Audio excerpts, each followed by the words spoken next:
Hey everyone, this is David Brown with the migration update for April 21st, 2024 from the Braddock Bay Hawk Watch. Let me start with a reminder that our Bird of Prey Days festival is this upcoming weekend, April 26th through the 28th at Braddock Bay Park, which is where we hold the Hawk Watch at.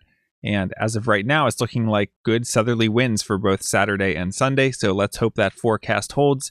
You can find the full details at bbrr.org, and I'll include a link in the description. With the lake level rising and covering up a lot of the good sandy habitat over at the east spit, Kim and I started the day on the other side of the bay at the Braddock Bay West Spit, which can be a really spectacular spot as we get into May with all of the warbler migration. It didn't take long for this warbler to pop up and wag his tail at us. We see this bird has a plain white front with a more yellowish throat, black line through the eye, and a rufous cap. This is a palm warbler, and because it's more dull colored, this is the western subspecies. Here we have a warbler that's a combination of lights and darks. We see a lot of white on the underside, but also some black patches. We see a white throat, but some black here near the eye. And perhaps most distinctive, we see a yellow patch on the side and also on top of the head. This is a yellow-rumped warbler, and because of the white throat, we know that it is our typical myrtle subspecies compared to the ones out west, which have a yellow throat and are known as audubons. Here's a swallow that was perched up. We see that it's brown overall on the head and the wings, and we see that it's got kind of a dirty look to the upper breast. This is a northern rough-winged swallow. Here we have a warbler that's got a lot of yellow on the front. And looking at the side view, again, we see that yellow, but as we look at the wing is more black with some white wing bars. This is a pine warbler. Here's a very tiny, squeaky bird that's kind of a blue and gray color overall. We see a white eye ring, and we see it has a very long tail with white outer tail feathers. This is a blue-gray gnatcatcher, another new species for the season. There were a lot of red-breasted mergansers on the lake. I mean, hundreds and hundreds of them, and here we have a couple of them where it looks like the males are doing some sort of display trying to impress the female, but she doesn't really look that impressed.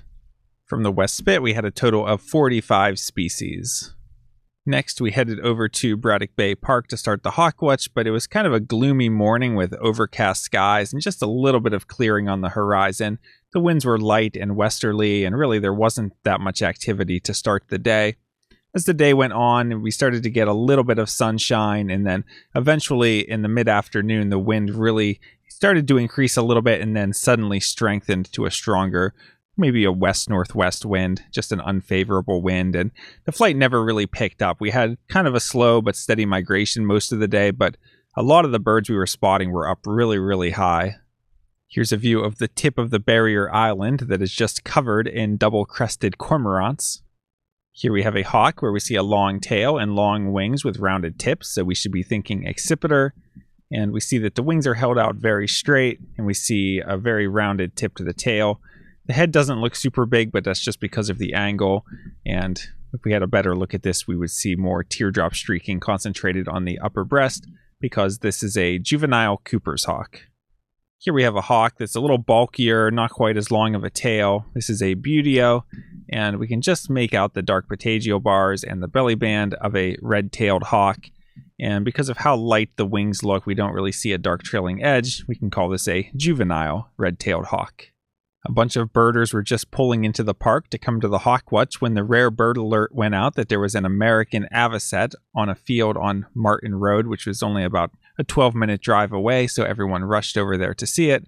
And then when they came back, Kim said that she would cover the Hawk Watch while I went to see it. And actually, it ended up working out because by the time I got there, the bird was really close, and you can see I got amazing photos of this large shorebird. You see, overall, it has a black and white plumage, but in the breeding season, it also has this really nice, I don't know what you would call this color, sort of an orangish color. Just an absolutely stunning bird, and look at that bill. A really long upturned bill, very long legs, just a stunning shorebird. And it was one I had never seen up in this area. I've seen quite a few of them down in Delaware at different times of the year, but really cool to see an American Avocet for Monroe County.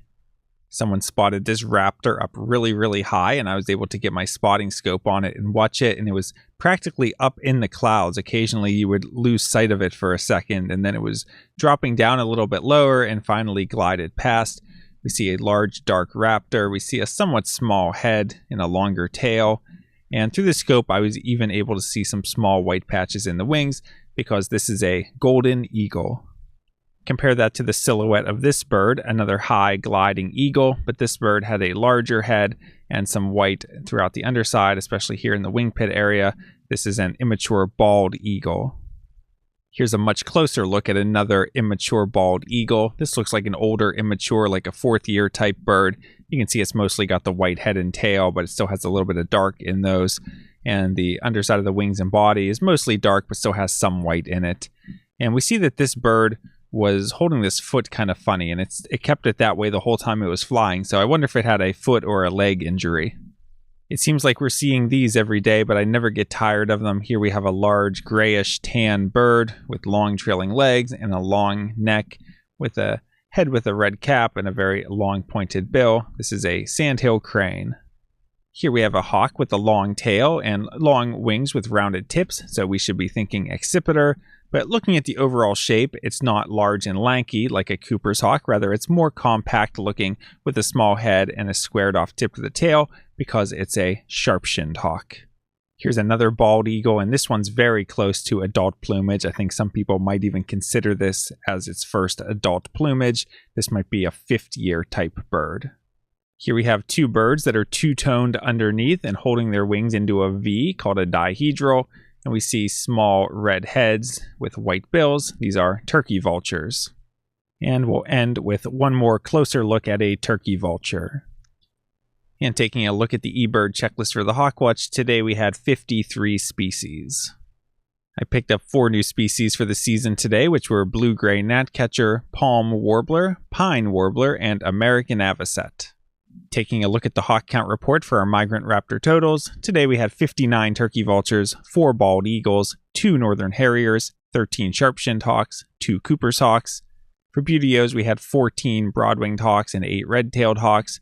We had 1 golden eagle, and the only falcon was 1 American kestrel, for a total of 104 migrating raptors. That brings the April total to 32,438. And the season total to 40,558. Taking a look at the forecast for tomorrow, it's looking mainly sunny with a high around 50 and light northerly winds. Blue skies are going to make spotting difficult, especially a day with light winds and a lot of sunshine. The birds are going to be using thermals and flying quite high and just difficult to spot when we don't have many clouds. And those northerly winds will be pushing the migrants away from the lake shore, so we may move the count to Frisbee Hill, but in any case, I don't think there will be much of a flight tomorrow. For Tuesday, it's looking overcast with a slight chance of a rain shower and a high up around 65, and winds southwest at 15 to 25 miles per hour. So it's looking like good winds all day. That's a good strength. That should be strong enough to hold off a lake breeze. And it's not looking like we'll have rain to shut down the flight other than a small chance of a shower. I would expect moderate to good migration, and it could possibly be the next big day. So definitely keep an eye on Tuesday. We'll take another look at that tomorrow night. And for Wednesday, expect rain and snow. Yes, I said the S word. I thought we were beyond that, but apparently not. Rain and snow, then becoming cloudy with a high around 45, and north-northwest winds at 10 to 20 miles per hour. So that's looking like a cold day with strong northerly winds, so I would not expect much migration at all for Wednesday. All right, so a really fun day today, getting out to the West Spit for the first time this season and picking up some new warblers, and then going over to the Hawkwatch, having some visitors from out of the area, getting to meet some new people. So a lot of fun to be had up on the platform, even though the hawk flight was a little slow.